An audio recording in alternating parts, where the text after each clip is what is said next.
And in doing so, we raise our consciousness. That's the whole value of Western astrology, which of course includes Western evolutionary astrology and Western psychodynamic astrology, both of which I use and teach.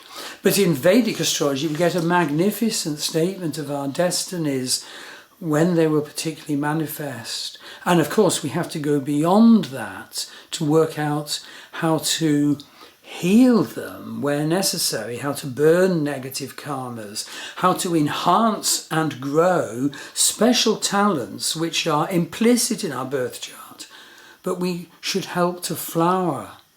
Okay, so back to example 2, planet debilitated. And this person has Jupiter debilitated, and I actually show what's called the Shodasha Vargas table with the dignity of a planet right across all the key Varga charts. Varga charts are divisional charts of Vedic astrology, which are derived from the Vedic birth chart, and each Varga chart says something totally magnificent about a specific area of our life. Supreme declaration can be had if there's proper declaration of the nature of your Varga charts.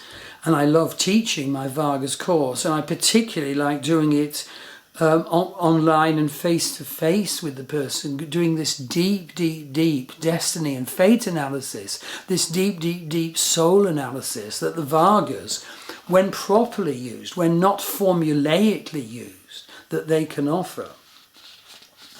So this person has a very weak Jupiter. That's because Jupiter is in Vedic or sidereal sign of Capricorn, essentially. So she only has a strength score of 2.7 for Jupiter, which is disaster level. So how would you enhance that? Well, a deity tantra method, and it's by no means the only one, well, it's one that I use, is to put a picture of the divine planet on the wall. So the divine Jupiter is Lord Brihaspati, Guru, expansion, purpose, enlargement and blessing.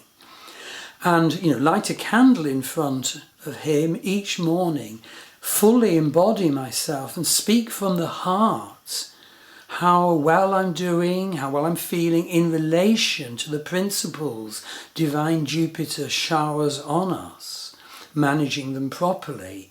I don't much go for mantra.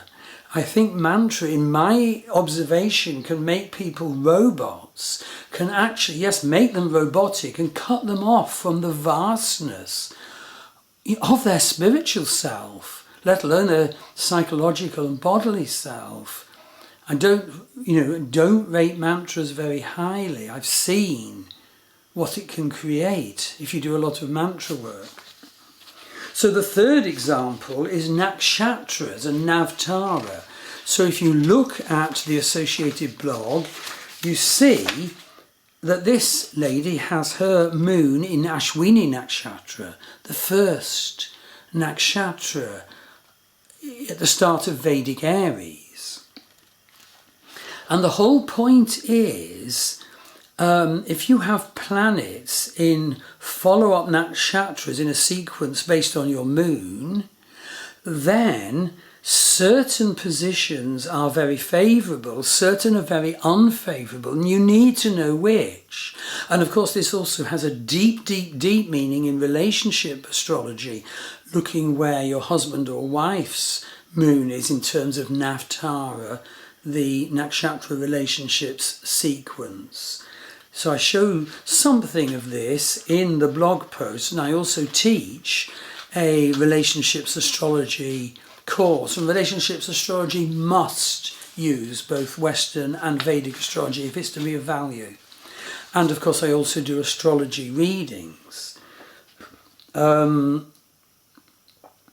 So, look into that, and certainly in a reading, immense declaration can be had, seeing how well your planets get on with each other, just in terms of how they come in navtara sequence from your moon, but also you look at navtara sequence from the sun and the ascendant. each of those states a different dimension of our consciousness and personality and embodiment. And of course you can do it easily in relation to the sequence for all your planets, starting from the nakshatra each of your planets is placed in. So, oh yes, and an important thing about nakshatras is that in Vedic sidereal astrology, it shows truly which pada a planet is in a nakshatra. Each of the 27 nakshatras is in 4 padas. It has 4 quarters within it. And it makes a big difference which of the quarters of a nakshatra you have your planet in, or your partner has a planet in, or whatever. And so, you know, I teach them in my nakshatra course, and I draw on that wisdom, that sequence wisdom, in my readings and in my courses. So I hope these 6 examples of the techniques I use are of value. Obviously, I explain them simply if you don't know much astrology, and I'm able to go into considerable analysis for people who come to me for a reading or a course who know quite a bit of astrology. You know, I can be totally flexible there, but I hope that the 6 examples show you the power of the methods I use, drawing on both Western and Vedic astrology. Not only the analysis power, but also crucially the choice of healing and empowerment approaches that can stem from that. I look forward to working with you. Thank you.